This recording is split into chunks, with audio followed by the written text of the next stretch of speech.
Buenas noches, gracias por continuar conectados a la señal de Canal 13. Estamos en vivo a las 8 de la noche con 3 minutos. Soy Ernesto Rivera. La semana pasada, durante la comparecencia del presidente Alvarado ante los diputados por el caso UPAD, el diputado del Frente Amplio, José María Villalta, llevó un set de preguntas preparadas de una manera muy aguda que finalmente obtuvieron del presidente la asombrosa respuesta de que había firmado sin leer su contenido el decreto que creó formalmente la UPAD. Antes, Villalta también interpuso y ganó un recurso de amparo para que el Ministerio de Hacienda hiciese públicos la lista de grandes contribuyentes que habían declarado ante Hacienda no tener ganancias y así evitarse el pago de impuestos. Es un referente de la izquierda en Costa Rica. Muchos lo consideran el diputado más estudioso del Congreso y le reconocen un trabajo de control político basado en datos. Tiene 45 años, es abogado, fue diputado entre 2010 y 2014 y repite ahora en esta administración. También fue candidato a la presidencia en 2014 y ahora voy a conversar con él sobre el trabajo del Congreso, la propuesta del gobierno al FMI y su futuro político. Buenas noches, diputado Villalta. Bienvenido a Costa Rica Noticias. Buenas noches, Ernesto. Un saludo para toda la gente que nos sigue por Canal 13, por CINART. Diputado, su participación en la interpelación del presidente Alvarado fue comentada de manera muy positiva en las redes sociales. ¿Cuál es su balance de esa visita del presidente? ¿Qué se logró aportar en esas 8 horas de debate? Bueno, a mí me parece que era un ejercicio necesario. Yo creo que el presidente Alvarado, como responsable político máximo de lo que pasó con la UPAD, tenía que rendir cuentas ante el Parlamento y creo que la comparecencia sirvió para esclarecer algunos puntos, otros siguen sin respuesta, como el lugar a donde fue a parar la información que se utilizó indebidamente desde Casa Presidencial, pero ciertamente me dejó un sinsabor, un sabor de preocupación, algunas de las respuestas del señor presidente donde trató de minimizar o relativizar la gravedad de lo que ocurrió con la creación de la UPAD, la ilegalidad del decreto dictado, la laxitud, digámoslo así, con la que se manejó esto, la forma como se brincaron los procedimientos de Mideplan, de leyes y decretos en Casa Presidencial. Y bueno, el presidente se centró en tratar de justificar que sus fines eran nobles, que el objetivo era, al final de cuentas, mejorar las políticas públicas, combatir la pobreza, pero el debate giró en torno a medios escogidos y de alguna manera parecía que el señor presidente sostenía que el fin justifica los medios y que se pueden violentar la legalidad o poner en riesgo los derechos de los ciudadanos, el derecho a la intimidad, por ejemplo, por un fin superior. Y eso es ciertamente, viniendo del primer mandatario del país, del más alto jerarca del gobierno, es muy preocupante. Diputado, hoy la discusión sobre el paquete de medidas para el préstamo con el Fondo Monetario Internacional es central en el Congreso. El año pasado usted dijo que apoyaba un préstamo que permitiera sustituir deuda cara por deuda a mejores tasas, pero que esta relación con el Fondo Monetario podría ser una llave que abriera una caja de Pandora. Ahora ya las medidas que se están conversando con el fondo están planteadas. ¿Cuál es su valoración de esta negociación con el fondo? Bueno, hay varias cosas que nos han sorprendido, Ernesto. Por ejemplo, nos ha sorprendido que los personeros, los tecnócratas del fondo, tienen más conciencia que el gobierno de Carlos Alvarado sobre la cuestión social. Por ejemplo, nos ha llamado la atención que los señores representantes del fondo le advirtieron al gobierno sobre la dureza de la regla fiscal, por ejemplo, aplicada a la inversión social y al gasto social. y la necesidad de atender el problema social, el crecimiento de la desigualdad. Hemos visto que el gobierno de Alvarado está dejando perderse una oportunidad de hacer, por ejemplo, una reforma fiscal más equilibrada, porque ciertamente todos sabemos que hay que equilibrar las finanzas públicas, pero la discusión es cómo se da ese equilibrio de las finanzas públicas, quiénes van a contribuir, quiénes van a pagar más. En algunos países se ha abierto el debate de que los más ricos contribuyan para enfrentar esta crisis agravada por la pandemia a nivel mundial, pero en Costa Rica lo lamentable es que el gobierno de Alvarado está dejando esta oportunidad perderse, que ya se perdió en alguna medida en la discusión del primer plan fiscal del 2018, de la ley de fortalecimiento de las finanzas públicas. Esta discusión traía una nueva oportunidad de llevar justicia a nuestro sistema tributario, pero lo que estamos viendo es que el gobierno ha optado por la salida de seguir cargando los costos de la crisis sobre los hombros de la clase trabajadora y presentar un ajuste que no es equitativo, que no es balanceado, que se sigue ensañando en los trabajadores públicos, incluso en los trabajadores privados al subir el impuesto al salario, en la institucionalidad pública, pero que no plantea medidas significativas de fondo para que aquellos sectores con mayor riqueza, que se han enriquecido con las políticas de los últimos años, contribuyan más solidariamente en este momento donde el país necesita esa solidaridad. Y llama la atención que al parecer los propios personeros del FMI lo tienen más claro incluso que algunos jerarcas de este gobierno. Diputado, más allá de la factura política que está claramente expresada en su respuesta, ¿qué va a hacer usted ante la coyuntura? ¿Cómo se plantea? Sí, la negociación con el Fondo Monetario Internacional se expresa legislativamente en una lista de proyectos de ley, que el gobierno ha presentado. Y entonces lo que vamos a hacer es discutir todos estos proyectos tratando de poner este tema central en el debate, tratando de arreglar lo que se puede arreglar, combatir lo que no tiene arreglo y plantear propuestas alternativas, porque ciertamente hay alternativas. Las planteamos, por ejemplo, desde marzo del año pasado le presentamos al gobierno una propuesta de ley para que las rentas más altas contribuyan solidariamente para financiar esta crisis. Hay varios proyectos, algunos nos preocupan muchísimo, como por ejemplo el que habla de vender o privatizar la cartera de créditos de CONAPE, afectando el acceso a la educación y afectando a esta institución tan importante.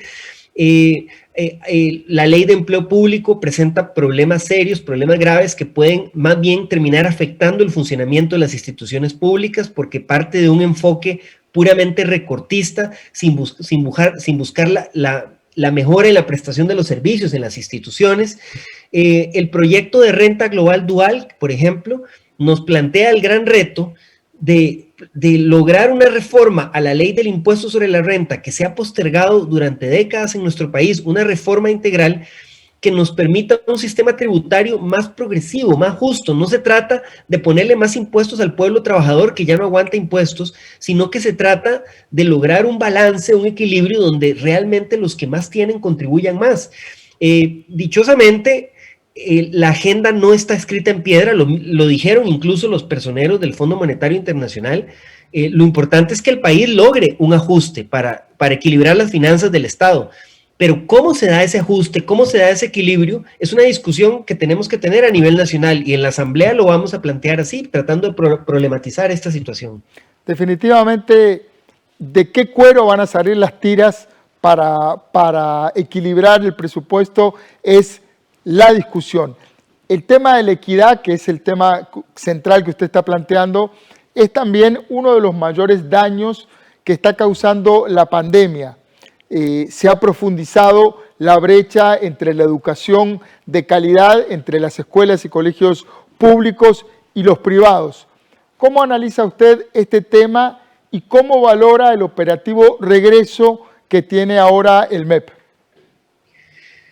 Bueno, yo creo que lo que ha hecho la pandemia es desnudar, sacar a la luz las grandes desigualdades que nos han venido lastrando como sociedad en las últimas décadas. Y eso se refleja muy claramente en la educación. La situación de la pandemia lo que nos ha evidenciado es que hay casi 300,000 estudiantes que no tienen posibilidad de seguir estudiando porque no tienen acceso a internet. ha sacado a la luz las desigualdades agravadas por la brecha digital. En este país hicimos una gran reforma en las telecomunicaciones en el año 2008, después de la aprobación del TLC. Nos decían que todo esto se iba a resolver, crearon la figura de Fonatel, que es como una especie de fondo de subsidios para las telecomunicaciones, que tiene un montón de plata engavetada, pero lo cierto es que las telecomunicaciones dejaron de ser concebidas como un servicio público y se convirtieron en un servicio comercial, un servicio mercantil, y esto ha agravado la dificultad de acceso a Internet, por ejemplo, que es indispensable, ha quedado demostrado que es indispensable. Si la educación es un derecho fundamental, Internet tiene que serlo. Si la educación es un derecho esencial, Internet tiene que serlo. Y yo pienso que lo que ha pasado con la pandemia es que ha salido todo esto a la luz y nos ha explotado las desigualdades entre la educación pública y la educación privada, el gran atraso y la gran ineficiencia en la construcción de la infraestructura educativa, este problema de las telecomunicaciones manejadas como un servicio privado, y nos da oportunidades para corregir lo que se hizo mal en el pasado. Ya hay algunos proyectos de ley planteados en esa dirección y estamos trabajando en otros, y creo, bueno, que el regreso a las clases presenciales era indispensable, era necesario, pero el problema que estamos viendo es que se dan grandes desigualdades, ¿no? Hay escuelas privadas que están logrando acoplarse, que están logrando recuperar paulatinamente la normalidad, pero hay escuelas públicas donde todavía los estudiantes no han recibido una sola clase completa porque no tienen conexión, porque la escuela no tiene los recursos para rehabilitar las clases presenciales, porque incluso fue declarada inhabitable por una orden sanitaria. Y todas estas desigualdades es lo que tenemos que atacar con pandemia o sin pandemia. La pandemia está sirviendo para sacar a la luz todas estas cosas, pero también si no actuamos sobre la causa de esas desigualdades, después de la pandemia, esas desigualdades van a quedar agravadas y va a ser todavía mayor esa brecha. Hay por ahí un tema que es el tiempo. Estas cosas llevan tiempo de hacer y los chicos, los jóvenes, no tienen tiempo. Los chicos que pierden su conexión con la escuela pública, los perdemos, no sé si para siempre, puede sonar muy fatalista, pero quedan seriamente dañadas sus posibilidades de acceso a un trabajo digno. Por ahí había un proyecto o una idea de declarar emergencia educativa para que la Comisión Nacional de Emergencias pudiera entrar de lleno y con otras velocidades a trabajar en estas zonas. ¿Qué consideración le merece? Yo creo que eso es parte de la solución. Estamos viviendo una emergencia educativa, por eso que usted dice, claramente. Pero hay otras cosas que hay que hacer.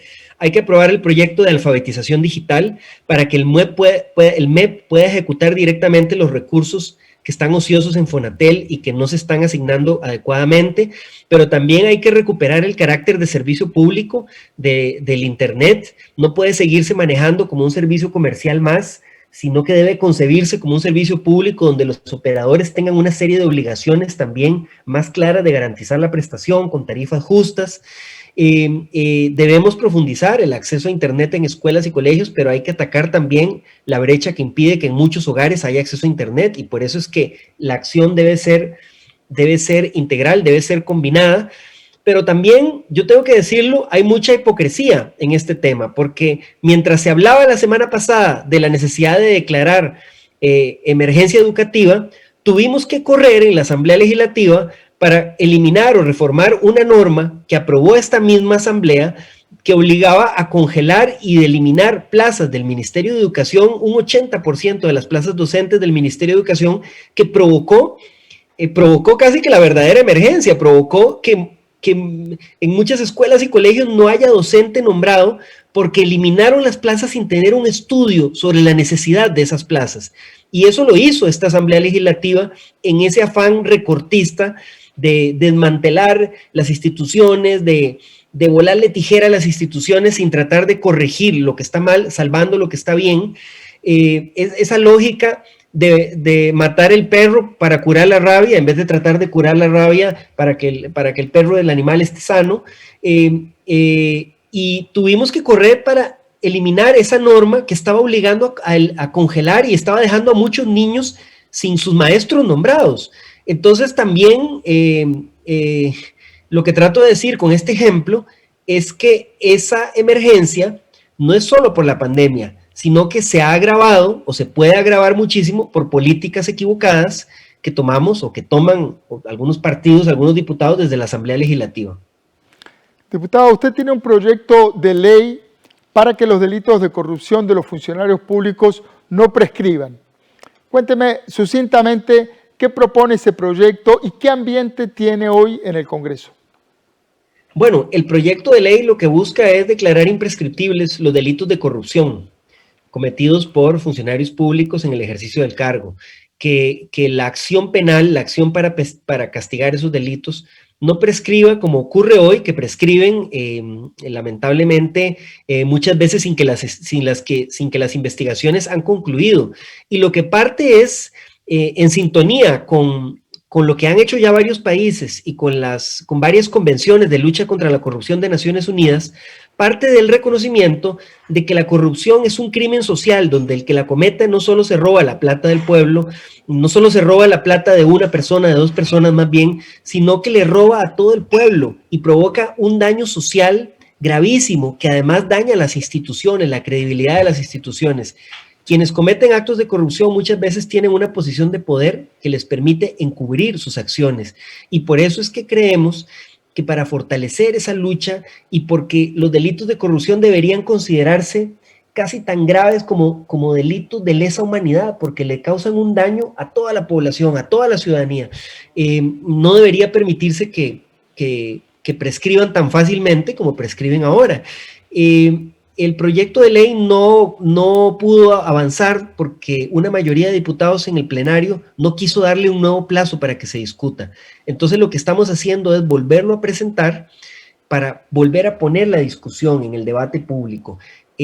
Logramos en esa primera votación más votos de los que yo me esperaba y estoy seguro que poniendo el tema sobre el tapete cada vez vamos a ir haciendo más conciencia y quién quita que logremos aprobarlo algún día.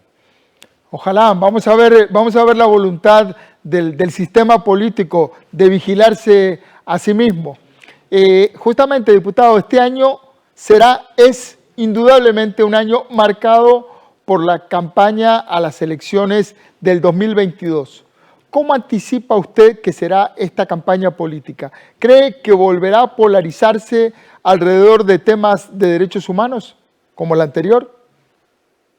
Bueno, creo que va a ser una campaña más marcada en lo temático por la crisis social que estamos viviendo, la crisis de desempleo, la crisis de crecimiento de la desigualdad, la crisis fiscal.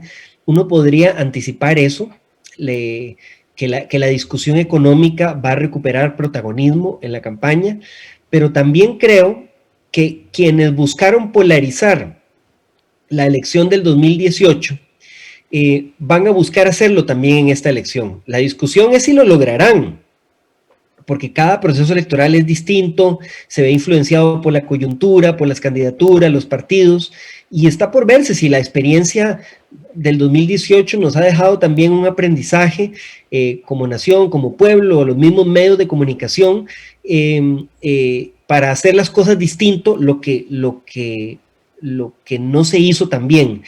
Pero sí estoy convencido de que va a haber fuerzas que van a intentar esa misma polarización que les resultó útil para invisibilizar otras discusiones.